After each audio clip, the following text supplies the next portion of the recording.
আসসালামু আলাইকুম, শুভ দুপুর সবাইকে। তো দুপুরবেলা খাওয়া দাওয়া করব, তো ভাত বেড়ে নিচ্ছি। চলুন কি দিয়ে ভাত খাচ্ছি এবং কি দিয়ে ভাত বাড়তেছি। প্রথমত হচ্ছে প্লেটটা ধুয়ে নিচ্ছি।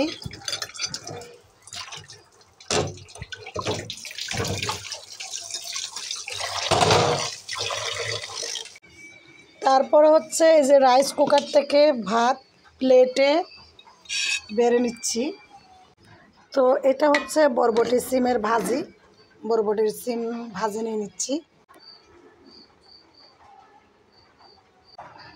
আর এটা হচ্ছে আগে থেকে রান্না করা বাসি মুসুরের ডাল, এটা কিন্তু এখন রান্না করে নেই। ডাল একটু বেশি পরিমাণে নিচ্ছি যেহেতু ঝোল। এখন যেটা নিচ্ছি সেটা হচ্ছে এই যে মুরগির মাংস, পাতলা ঝোল করে মুরগির মাংস রান্না করছে। অবশ্যই বাচ্চারা খেয়ে ফেলছে, আমি খাচ্ছি আর কি। তো এটা হচ্ছে হাড্ডিযুক্ত, এটাই নিব। যেটা হাড্ডিযুক্ত, উপরে মাংস আছে কিন্তু পুরোটা হাড্ডিগুলো নিব। একটু মুরগির ঝোল নিয়ে নিচ্ছি। তো এখন মুরগিটা আনছি, অর্ধেক রান্না করছি আর বাকি অর্ধেক কিন্তু ফ্রিজে রেখে দিয়েছি। এরপর যেগুলো দেখতেছেন এগুলো হচ্ছে পাঁচমিশালি শুকনো মাছ ভাজা, মানে ভেঙে ভেঙে গুঁড়ি হয়ে গেছে, এগুলো খেয়ে ফেলবো এখন। তো সর্বপ্রথম একটু পানি খেয়ে নিচ্ছি। এখন বিসমিল্লাহ বলে শুরু করবো। এই যে ভাজি মুরগির মাংস, পাতলা ডাল আর হচ্ছে এই যে শুকনা মাছ, এগুলো ভেঙে গেছে আর কি।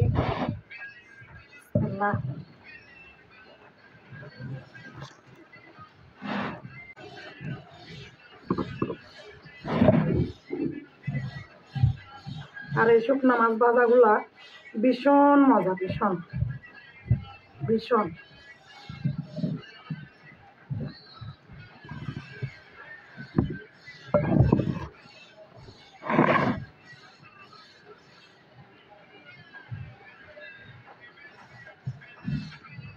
আমি কিন্তু ঝামেলার জ্বালা ভাজি এগুলো করি না, মানে জলদি একটা তরকারি রান্না করতে পারলে আমার ভালো লাগে। ভাজি রান্না করতে গেলে ভাজির পাশাপাশি হচ্ছে মুসুরের ডাল প্রয়োজন হয়, আর ডাল রান্না করতে তো ভীষণ সময় লাগে। তো এই জন্য এখন ইদানিং দেখতেছি বেশিরভাগ ভাজি আর মুসুরের ডাল আমার ঘরে থাকতেছে আজকে এক সপ্তাহ পর্যন্ত। গরুর মাংস রান্না করি, মুরগির মাংস রান্না করি, যাই করি না কেন, কিন্তু ভাজি আর মুসুরের ডাল কিন্তু ঠিক থাকতেছে।